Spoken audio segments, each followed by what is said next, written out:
স্ত্রীর কথা মতো হস্তমৈথুন করা যাবে কিনা, স্বামী স্ত্রী কিংবা স্ত্রী স্বামীর লজ্জাস্থানে উত্তেজনাবশত মুখ লাগাতে পারবে কিনা, মাস্টারবেশন করে ভালো করে ধুয়ে ফেললে নামাজ পড়া যাবে কিনা। স্বপ্নে নবী করিম সাল্লাল্লাহু আলাইহি ওয়াসাল্লামকে দেখলে নাকি জাহান্নাম হারাম, তাহা কতটুকু সঠিক? আচ্ছা, মেয়ে বাচ্চা হলে কি আজান দেওয়া যাবে? আর মেয়েরা কি আজান দিতে পারবে? অনেক সময় ছেলেরা থাকে না। আল্লাহ শাস্তি দিচ্ছেন নাকি পরীক্ষা নিচ্ছেন, কিভাবে বুঝবো? প্রসবের পর কি পর্যাপ্ত পানি ব্যবহার করলেই হবে নাকি টিস্যু বা কুলুক ব্যবহার করা লাগবে? নামাজের হাতে রান্না খাওয়া যাবে কিনা দয়া করে দিবেন। ভয় থেকে বাঁচার কোনো আমল যদি বলতেন, ডিপ্রেশন থেকে মুক্তির উপায়।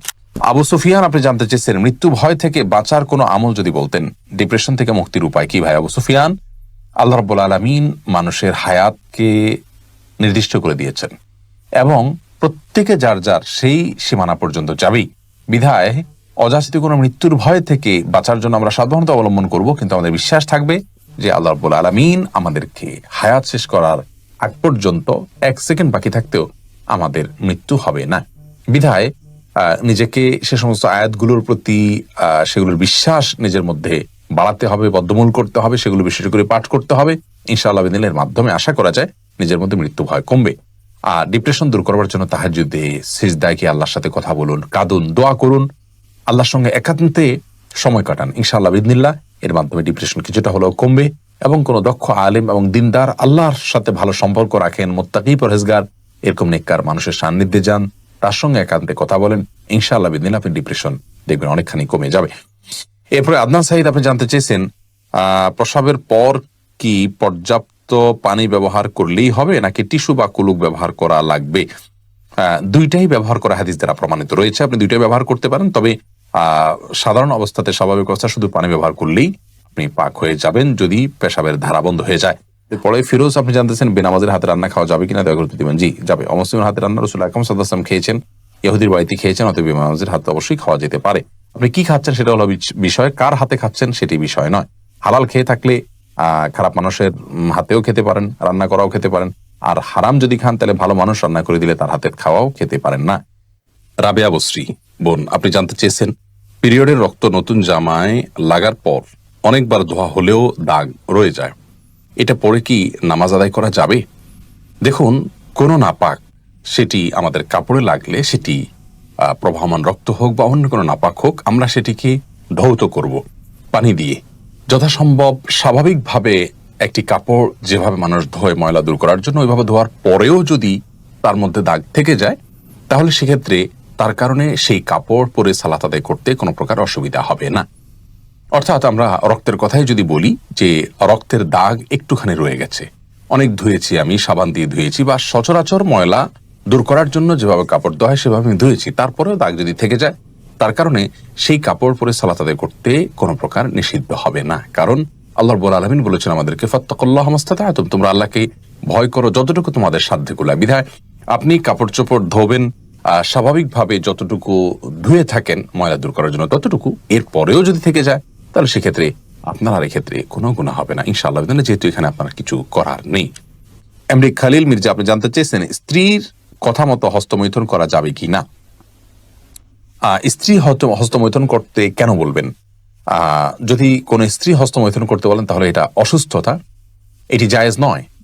কোরআনে কারীমে আল্লাহ বলেছেন যে মানুষের যৌন চাহিদাকে চরিতার্থ করবার জন্য আল্লাহ বৈধ যে পথ রেখেছেন, স্বামী স্ত্রীর যে মিলনের পথ রেখেছেন, এবং বৈধ পথ ছাড়া অন্য কোনো উপায়ে যদি কেউ তার যৌন চাহিদাকে চরিতার্থ করে, আল্লাহ তাআলা বলেছেন ফাউলাইকা হুমুল আদুন, তারা সীমা লঙ্ঘনকারী। সূরা মুমিনুনের শুরুর দিককারী আয়াত থেকে বোঝা গেল যে হাত দিয়ে যদি কেউ বীর্যপাত করে তাহলে সে সীমা লঙ্ঘনকারী, কারণ এটি কোনো সুস্থ বা স্বাভাবিক পদ্ধতি নয়। বিধায় স্ত্রী চাইলেও তার হস্তমৈথুন করা জায়েজ নাই। হ্যাঁ, যদি কেউ এমন কোন জায়গায়, এমন কোন কঠিন সিচুয়েশনের মধ্যে পড়ে গেছেন, যে এমন পরিবেশে আছেন যে এখানে তিনি তার যৌন চাহিদা যদি তিনি কোনোভাবে অবদমন না করেন তাহলে জিনায় লিপ্ত হয়ে যাবেন, তাহলে সেক্ষেত্রে কোনো কোনো ফকিগণ ওই ব্যক্তির জন্য ওই সময়ে হস্তমৈথুনকে জায়েজ বলেছেন। আর স্ত্রীর হাত ব্যবহার করে হস্তমৈথুনকে অনেক উলামা ইকরাম জায়েজ বলেছেন, যদি মাসিকের কারণে বা অন্য কারণে স্ত্রীর সহবাস না করতে পারে এবং না করতে পারার কারণে গুনাহে লিপ্ত হয়ে যাওয়ার আশঙ্কা থাকে সেই ক্ষেত্রে। বাকি স্ত্রীর নির্দেশে স্বামী নিজে হস্তমৈথুন করা কোনো অবস্থাতে জায়েজ নয়। এরপরে ফারজানা সুলতানা, আপনি জানতে চেয়েছেন আল্লাহ শাস্তি দিচ্ছেন নাকি পরীক্ষা নিচ্ছেন, কিভাবে বুঝবো? খুবই কঠিন ভাই বোন ফারজানা।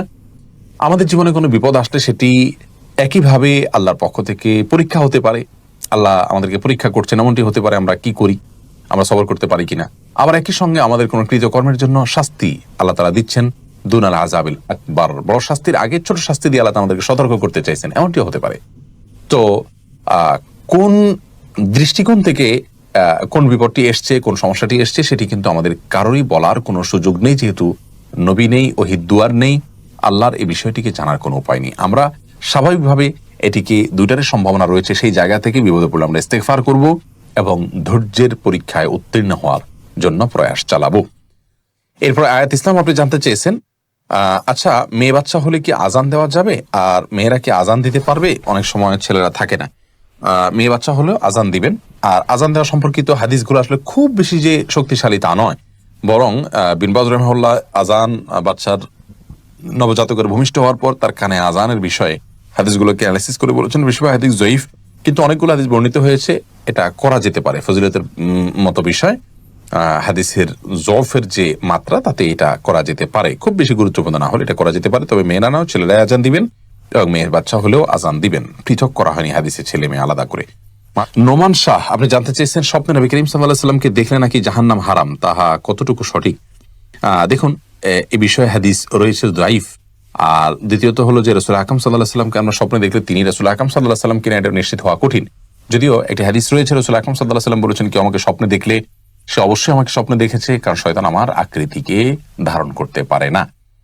এই হাদিসের ব্যাখ্যা, বিশুদ্ধ ব্যাখ্যা হলো যে এটা রাসূল আকরাম সাল্লাল্লাহু আলাইহি ওয়াসাল্লামের জীবদ্দশার কথা বা সাহাবীদের কথা, যারা তাকে দেখেছেন তাদের কথা, যে তারা স্বপ্নে দেখলে নবীজিকেই দেখেছেন। এখন আমরা যারা নবীজি সাল্লাল্লাহু আলাইহি ওয়াসাল্লামের চেহারাই জানি না, তাদেরকে শয়তান যদি এসে বলে আমি নবীজি, তো সেটি হওয়ার সম্ভাবনা রয়েছে। এই ব্যাখ্যাটা অধিকতর শক্তিশালী। তবে হ্যাঁ, তাকে যদি স্বপ্নে কেউ দেখতে পারেন তো সেটা সন্দেহভাবে তার জন্য একটা ভালো আলামত, এবং রাসূল আকরাম সাল্লাল্লাহু আলাইহি ওয়াসাল্লামের ভালোবাসা তার অন্তরে রয়েছে, তার সুন্নতের প্রতি তার আগ্রহ রয়েছে। এটি যেমন হতে পারে তেমনি ভাবে এর মাধ্যমে তিনি অনুপ্রাণিত হতে পারেন, কিন্তু এটা জরুরি নয় যে তাকে স্বপ্নে দেখলে তিনি অরিজিনালি দেখেছেন আর তাকে দেখলেই জান্নাত ওয়াজিব হয়ে যাবে, এটি বিশুদ্ধ নয়।